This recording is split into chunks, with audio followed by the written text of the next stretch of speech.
గుండె నిండా గుడిగంటలు సీరియల్ ఈ రోజు ఎపిసోడ్లో మనోజ్ పడుకుని ఎంతకీ లేవడు. ఇంతలో బాలు వచ్చి ఏమైంది, మనోజ్ గాడు ఏం మింగి చచ్చాడు అనంటాడు.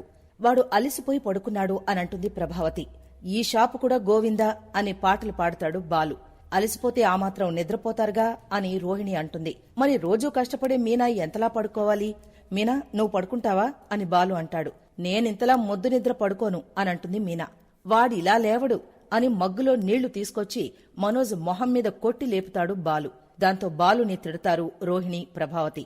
వాణ్ణి ఇలా వెనకేసుకొచ్చినంత కాలం వాడు బాగుపడ్డావు అని రోహిణికి చెప్పి సత్యం వెళ్లిపోతాడు. తర్వాత మనోజ్ కోసం chicken fry, fish curry, Rohini కోసం వెజ్ బిర్యానీ చేయమని ఆర్డర్ వేస్తుంది ప్రభావతి మీనాని. ఇంటి కోసం అయితే చేస్తాను, కానీ వాళ్ల క్యారేజ్ కోసం చెయ్యను అనంటుంది మీనా. ఏంటే పొగరుగా మాట్లాడుతున్నావు? ఒక్కరోజు రూమ్ ఇవ్వలేదని భార్యాభర్తలిద్దరూ కక్ష సాధిస్తున్నారా?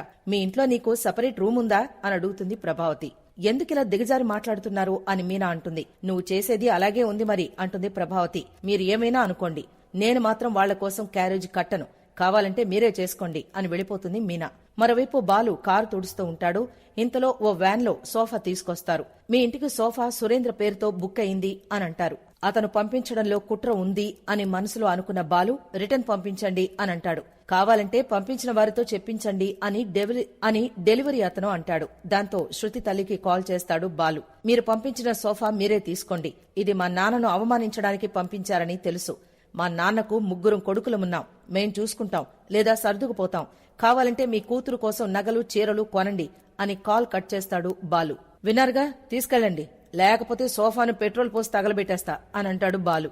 దాంతో డెలివరీ అతను భయపడి తీసుకెళ్లిపోతాడు.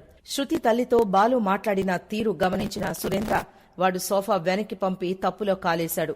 ఇది ఖచ్చితంగా వాడొక్కడే చేశాడు. నువ్వు బోని చేసి తీసుకొచ్చిన సోఫాను వెనక్కి పంపి సెంటిమెంట్ ను వాడుకుందాం అనంటాడు సురేంద్ర. కస్టమర్స్ బాగా ఉన్నప్పుడు వెళ్లి సోఫాని తిరిగి ఇస్తుంది శృతి తల్లి. కస్టమర్స్ బాగా ఉన్నప్పుడు వెళ్లి సోఫాని రిటర్న్ ఇచ్చావంటే బోని చేసి కొన్న వస్తువు రిటర్న్ వచ్చిందని అందరూ బాలునంటారు. అలా మన కూతురు అల్లుడు మనింటికొస్తారు అని సురేంద్ర ప్లాన్ చెప్తాడు. సరే, సోఫా రాని అని శృతి తల్లి అంటుంది. మరోవైపు శృతి తల్లి చేసిన బోనీ గురించి మాట్లాడుకుంటారు మనోజ్, రోహిణి. ఆ డబ్బును డీలర్కిస్తాడు మనోజ్. ఇంతలో శృతి తల్లి వస్తుంది. మీది మంచి లక్కీ హ్యాండ్, బాగా కలిసొస్తోంది అని అంటాడు మనోజ్. ఇది మీ దగ్గర కొన్న సోఫా, వెనక్కి తీసుకోండి. మీ ఇంటికే ఈ సోఫాను పంపించాను, కానీ మీ బాలు అవమానంగా ఫీల్ అయి రిటర్న్ చేశాడు. అన్న షాపులో కొన్న సోఫా అని కూడా చూడలేదు మీ తమ్ముడు. అప్పుడే అర్థమైంది మీ తమ్ముడికి మీ మీద గౌరవం లేదని అంటూ బాలుని ఇరికిస్తుంది శృతి తల్లి. ఇంతలో అదంతా విన్న ఓ కస్టమర్ వస్తువు బాగాలేనట్టుంది, అందుకే రిటర్న్ చేస్తున్నారు అనంటూ తాను కొన్న వస్తువుని కూడా నాకొద్దు అని వెళ్ళిపోతాడు. అయ్యో నా వల్ల మీ వ్యాపారం పోయేలా ఉంది, డబ్బు సంగతి తర్వాత చూద్దాం, ఆ సోఫాను నా గిఫ్ట్ గా మీ షాప్లోనే ఉంచుకోండి అని శృతి తల్లి అంటుంది. ఒక్క నిమిషం అని చెప్పి రోహిణి డబ్బిస్తుంది. మీరంతా చాలా మంచివాళ్లు, కాని మీ బాలు ఒక్కడే గంజాయి తోటలో కలుపు మొక్కలా ఉన్నాడు, మీరు గొడవ పెట్టుకోకండి అని వెళ్ళిపోతుంది శృతి తల్లి. వద్దన్నా కూడా డబ్బెందుకిచ్చావు అని అంటాడు మనోజ్. డబ్బు వద్దనడం ఆమె మంచితనం, ఇవ్వడం మన సంస్కారం. అలా అయితేనే మనకు గౌరవం ఉంటుంది. మీనాను అత్తయ్య మిక్సీ కొననివ్వనందుకే వాళ్లు మనసులో పెట్టుకుని ఇదంతా చేశారు అనంటుంది రోహిణి.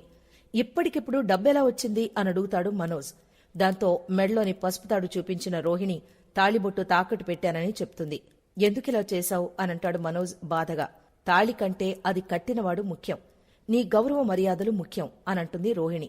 నాకు భావోద్వేగంతో కన్నీళ్లొస్తున్నాయి, ఆ బాలుగాణ్ణి అంటూ మనోజ్ కోప్పడతాడు. కట్ చేస్తే సత్యం ఇంట్లో పంచాయతీ పెడతారు. సోఫా వెనక్కి పంపించడం గురించి బాలుని నిలదీస్తారు. సోఫా నాకోసం పంపించింది అని శృతి అంటే నీ ఒక్కదాని కోసం పంపించాలి, ఇంట్లో వాళ్ల కోసం ఎందుకు పంపించాలి అనంటాడు బాలు.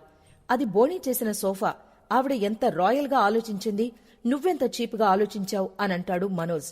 బోనీ చేసిన సోఫా వెనక్కొస్తే ఎలా ఉంటుంది అనంటుంది రోహిణి.